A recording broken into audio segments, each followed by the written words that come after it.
નમસ્કાર વિદ્યાર્થી મિત્રો, હવે આપણે ધોરણ 11માં ચેપ્ટર 6 ઉબુન્ટુ લિનક્સના મૂળભૂત કમાન્ડ વિશે અભ્યાસ કરીશું. હવે વિદ્યાર્થી મિત્રો, તમે ધોરણ 9માં ઉબુન્ટુ નામની ઓપરેટિંગ સિસ્ટમની કામગીરી વિશે આપણે અભ્યાસ કરી ગયા તમે લોકો. હવે આની અંદર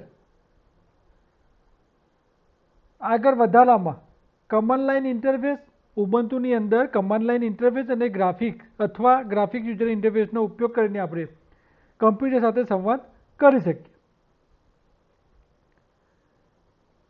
હવે આ ઉબુન્ટુ ચાલુ કરવા માટે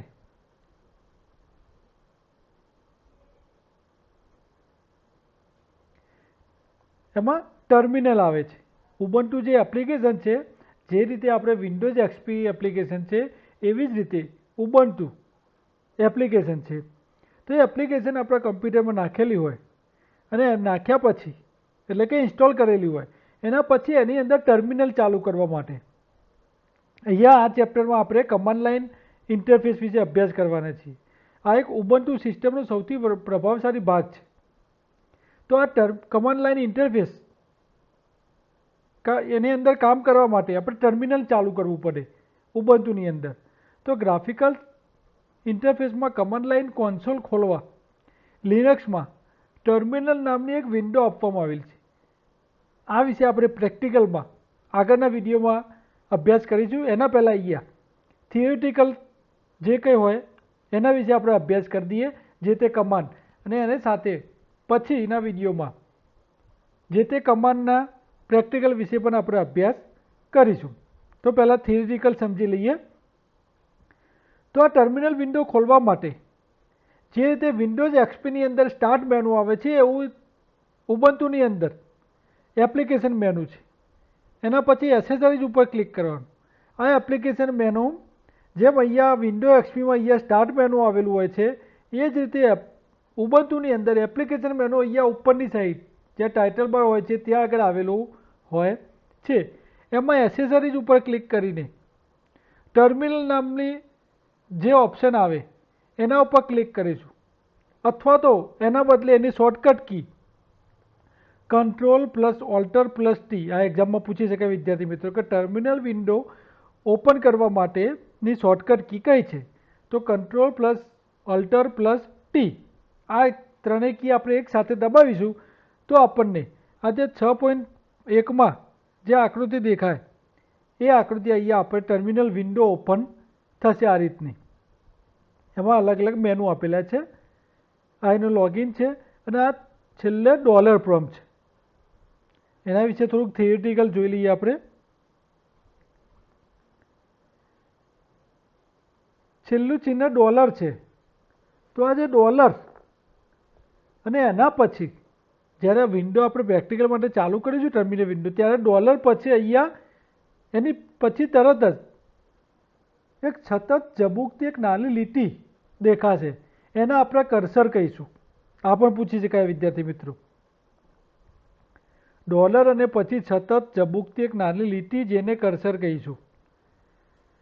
હવે પ્રથમ શબ્દ તરીકે ઉપયોગકર્તાનું નામ હોય છે એટલે યુઝર નેમ, અહીંયા એડમિનિસ્ટ્રેટર યુઝર નેમ છે. એના પછી @ સિમ્બોલ દેખાય છે. હવે આ @ ચિહ્ન પછી જે કમ્પ્યુટરનો ઉપયોગ કરતા હોઈએ તે કમ્પ્યુટર સિસ્ટમનું નામ દર્શાવે છે. આપણે અહીંયા ઉબુન્ટુનો ઉપયોગ કરીએ છીએ તો અહીંયા ઉબુન્ટુનું નામ બતાવે છે.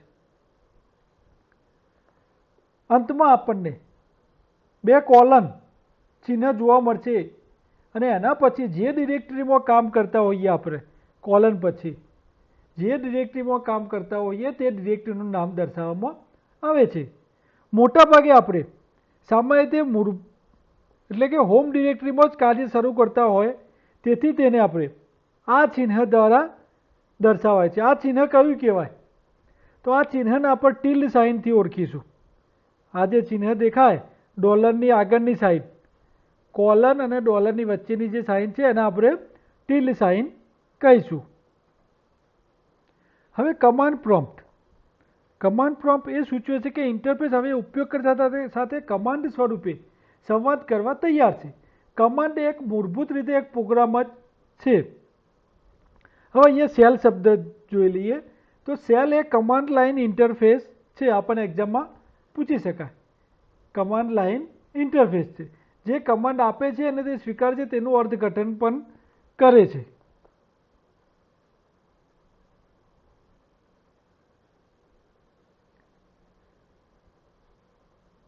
હવે લિનક્સ સાથે ઉપલબ્ધ કેટલા પ્રચલિત સેલ છે, જેમાં બોર્ન સેલ એટલે કે SH, સી સેલ એટલે કે CSH, TCHS, કોર્ન KSH અને બાશ એટલે કે SH સેલ. SH ના ટૂંકા નામ સાથેનો બોર્ન સેલ એ કમાન્ડ લાઇન ઇન્ટરફેસ તરીકે ઉપયોગમાં લેવાતા યુનિક્સનો શરૂઆતનો સેલ છે. પૂછી શકાય એક્ઝામમાં. Bourne shell shell script programming માટેની મૂળ તંત્ર વ્યવસ્થા પૂરી પાડે છે. હવે CSH તરીકે ઓળખાતો સી સેલ એ લિનક્સ સિસ્ટમ પર સામાન્ય રીતે ઉપલબ્ધ અન્ય સેલ છે. તો આ બધા સેલ વિશે અભ્યાસ. હવે સિસ્ટમ પર ઉપલબ્ધ સેલની યાદી. તો આ બધા અલગ અલગ સેલની યાદી આપણે વિદ્યાર્થી મિત્રો તમે જોઈ શકો છો.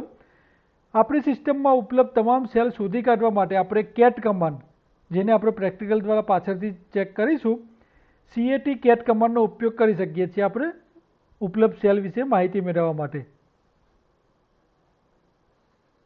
એ પણ પૂછી શકાય એક્ઝામમાં. હવે પૂર્વ નિર્ધારિત સેલ નક્કી કરવો. પૂર્વ નિર્ધારિત એટલે ડિફોલ્ટ સેલ. પૂર્વ નિર્ધારિત સેલની કિંમત અહીંયા સેલ SHELL કેપિટલમાં જે દેખાય એ નામના આવા એક પર્યાવરણીય ચલમાં સંગ્રહવામાં આવે છે. કોઈપણ ચલની કિંમત દર્શાવવા ઇકો કમાન્ડ ઉપયોગમાં લઈ શકાય. એ પણ આપણે પ્રેક્ટિકલ દ્વારા જોઈશું, કોઈ કિંમત દર્શાવી એના માટે. કમાન્ડ પ્રોમ્પ્ટની સામે ઇકો $સેલ કમાન્ડ ટાઈપ કરીને એન્ટર કી દબાવવાથી આપણને આવી સ્ક્રીન જોવા મળશે. આ ડોલર પ્રોમ્પ્ટ છે, ત્યાં આગળ ઇકો એક કમાન્ડ છે.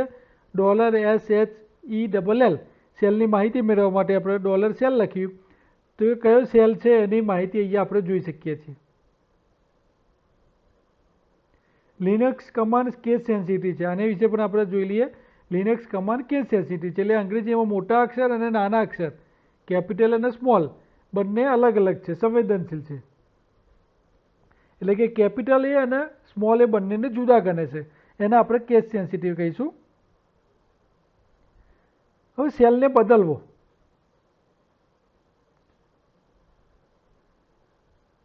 જે સેલનો ઉપયોગ કરવો હોય તેનું નામ કમાન્ડ લાઇન પર ટાઈપ કરવાથી આપણે એ સેલનો ઉપયોગ કરી શકીશું. ઉદાહરણ તરીકે સી સેલનો ઉપયોગ કરવો હોય તો કમાન્ડ પ્રોમ્પ્ટમાં CSH ટાઈપ કરીને આપણે એ સેલમાં કામ કરી શકીએ.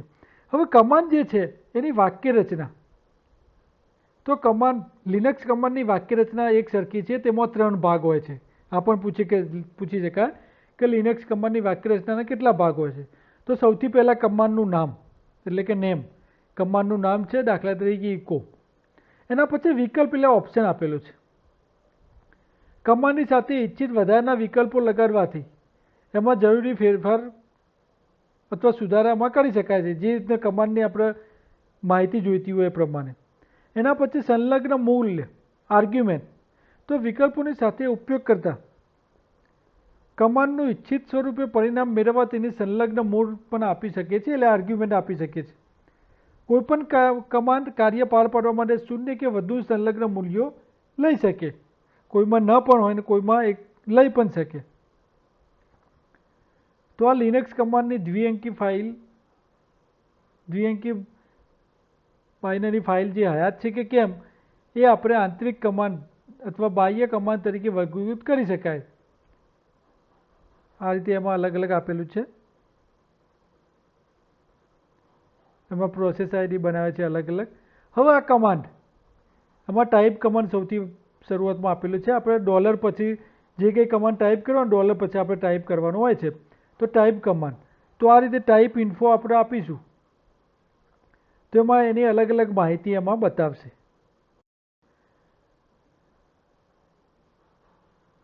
હવે આ લિનક્સની ટર્મિનલ વિન્ડો ખોલવા માટે એપ્લિકેશન આપણે જે આગળ જોઈ ગયા એસેસરીઝ અને ટર્મિનલ. તો વિદ્યાર્થી મિત્રો જે કંઈ કમાન્ડ છે આપણે પહેલાં એના વિશે થોડીક શોર્ટમાં ટૂંકમાં ચર્ચા કરી લઈએ.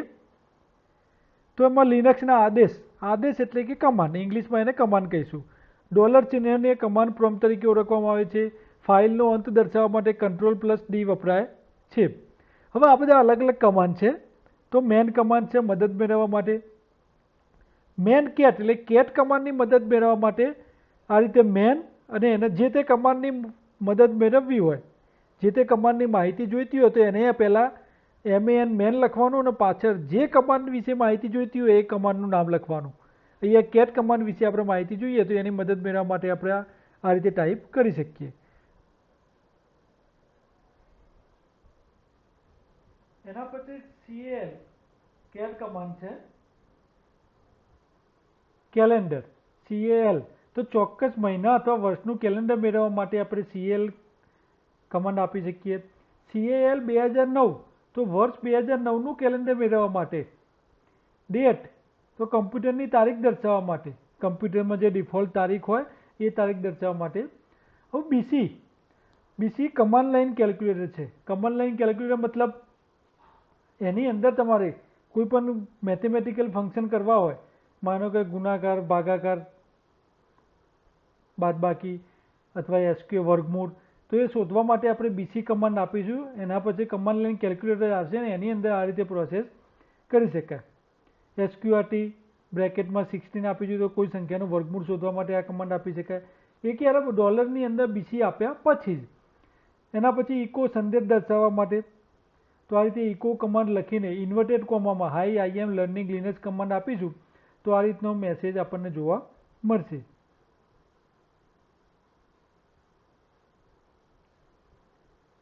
પાસવર્ડ માટે પાસવર્ડ બદલવા માટેનો કમાન્ડ છે. હુ કમાન્ડ છે. કોણ લોગિન થયેલું છે હાલ, આ બધા આઈએમપી પ્રશ્નો, આઈએમપી પોઈન્ટ જે છે એ બધા મેં અહીંયા બનાવેલા છે. હુ એમઆઈ પોતાની વિશે જાણકારી માટે.